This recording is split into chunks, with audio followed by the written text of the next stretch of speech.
Look at me. Simple lifestyle, simple thinking. मात्र स्वप्न हाय class सोसायटीमध्ये एंट्री मिळवायची.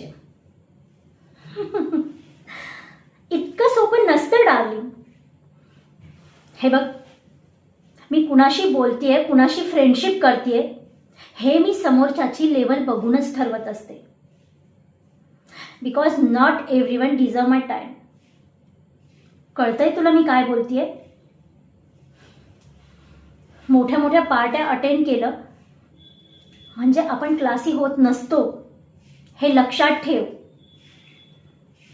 त्यासाठी टेबल मॅनर्स असावा लागतो, ऑरा असायला लागतो, आणि ते तुझ्यात कधीच येणार नाही. हे मूळतः ब्लडमध्येच असायला लागतं. समजतंय मी तुला काय बोलतेय?